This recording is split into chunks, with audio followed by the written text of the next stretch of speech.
আরজিকর মেডিকেলের চিকিৎসককে ধর্ষণ খুনের ঘটনায় তোলপাড়ের মধ্যে এবার ধৃত সিভিক ভলান্টিয়ারের একটি ছবি ভাইরাল হয়েছে সোশ্যাল মিডিয়ায় এবং যে ছবিতে দেখা যাচ্ছে 4:03 নাগাদ অর্থাৎ 9 আগস্ট বিকেল 4:03 ভোর 4:03 নাগাদ আরজিকর হাসপাতালের 4 তলার করিডোর দিয়ে হেঁটে যাচ্ছে অভিযুক্ত সিভিক ভলান্টিয়ার। হাসপাতালের সিসি ক্যামেরায় এই ছবি ধরা পড়েছে বলে দাবি করা হয়েছে সোশ্যাল মিডিয়ায়। আরো বিস্তারিত এই সম্পর্কে তথ্য জানবো আমাদের প্রতিনিধি ময়ূক ঠাকুর চক্রবর্তীর কাছ থেকে, আপনাদেরকে আরো জানানোর চেষ্টা করব। কারণ যে ছবি আপনারা দেখতে পাচ্ছেন আরজিকর মেডিকেলের চিকিৎসক ধর্ষণ খুনের ঘটনায় তোলপাড়ের মধ্যেই ঠিক এই ছবি, যে ছবি আপনারা দেখতে পাচ্ছেন সঞ্জয় রায় ধৃত সিভিক ভলান্টিয়ার, তার এই ছবি সোশ্যাল মিডিয়ায় ভাইরাল হয়েছে। আরো বিস্তারিত তথ্য আমাদের দেবে আমাদের প্রতিনিধি ময়ূক ঠাকুর চক্রবর্তী। ময়ূক, দেবস্মিতা, এটা দেখো ঘটনার দিন যে খবর এখনো পর্যন্ত আমরা পেয়েছি, এটা ঘটনার দিন আরজিকর মেডিকেল কলেজ হাসপাতালের 3rd ফ্লোর করিডোরের ছবি।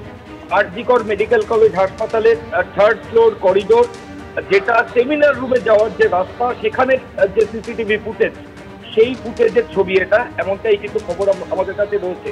3rd ফ্লোর করিডোর রুম, যেটা সেমিনার রুমের দিকে নিয়ে যাচ্ছে, সেই জায়গার ছবি এবং চেস্ট ওয়ার্ডের ছবি। এই যেখানে এই সঞ্জয় রায়কে দাঁড়াতে দেখা যাচ্ছে, এটা আরজিকর হাসপাতালের চেস্ট ওয়ার্ডের মধ্যে পড়ে।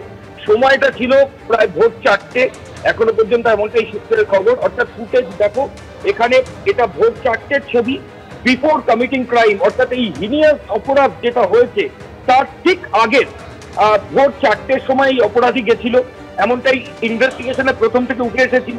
এবং এই যে ফুটেজ, যে ছবি, তাতে যে টাইম পাওয়া যাচ্ছে সেটাও কিন্তু ভোর 4টে। অর্থাৎ ভোর 4টের সময় সঞ্জয় রায়কে দেখা যাচ্ছে আরজিকর মেডিকেল কলেজ হাসপাতালের 3rd ফ্লোরের যে চেস্ট ওয়ার্ড, সেখান দিয়ে সে হেঁটে যাচ্ছে। এবং খুব সিগনিফিকেন্ট, ওর গলায় দেখো হেডফোন রয়েছে, যে হেডফোনটা পরে তদন্তকারী আধিকারিকরা বলেছিলেন, ইনভেস্টিগেশনে তারা পেয়েছিলেন যে পরবর্তী ক্ষেত্রে বেরোনোর সময় হেলমেট দেখা যায়নি। যদিও বেরোনোর ফুটেজ আমাদের কাছে নেই, তবে ঢোকার যে ফুটেজ আমাদের কাছে রয়েছে তাতে কিন্তু গলার হেডফোনটাও স্পষ্টভাবে দেখা যাচ্ছে। এবং হাতে একটা হেলমেট রয়েছে, যেটা দেখে মনে হচ্ছে যে ওই যেটা আগে থেকেই উঠে এসেছিল যে কলকাতা পুলিশের একটা বাইক ব্যবহার করতো, সেই কারণেই হয়তো হাতে হেলমেটটা নিয়ে অভিযুক্ত এখানে এসেছিল। আমি আবার বলছি, এটা ঘটনার দিন ক্রাইম কমিট করার কিছুক্ষণ আগের ছবি, মিনিট 5 আগের ছবি। এবং ভোর 4টের সময় আরজিকর মেডিকেল কলেজ হাসপাতালের 3rd ফ্লোরের যে সেমিনার রুমে যাওয়ার যে রাস্তা, সেখানে একটা মাত্র সিসিটিভি ফুটেজ ছিল। সেমিনার রুমে কোনো সিসিটিভি ফুটেজ ছিল না। যে সিসিটিভি ফুটেজ দেখে প্রথমে কলকাতা পুলিশ এই অ্যাকিউজকে আইডেন্টিফাই করেছিল, সেই সিসিটিভি ফুটেজের কিন্তু এই অ্যাকিউজের সঞ্জয় রায়ের মুভমেন্ট ধরা পড়ে।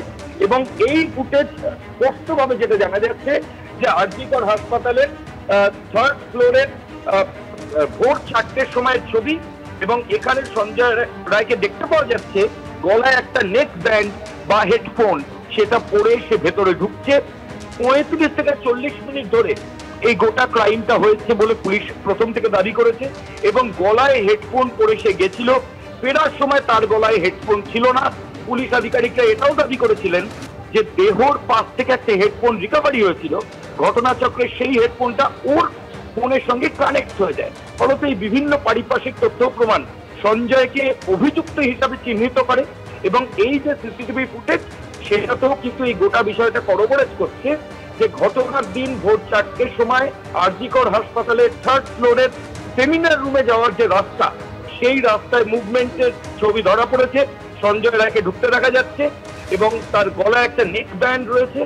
যদিও বেরোনোর সময় তার গলায় নেক ব্যান্ড ছিল না, ফুটেজ আমাদের কাছে নেই, ভবিষ্যতে সেই ফুটেজ এলে সেটা আরো স্পষ্ট হবে। কিন্তু যাওয়ার সময় সঞ্জয়ের গলায় যে নেক ব্যান্ড ছিল, সেটা কিন্তু ফুটেজ থেকে পুরোপুরি উঠে এসেছে।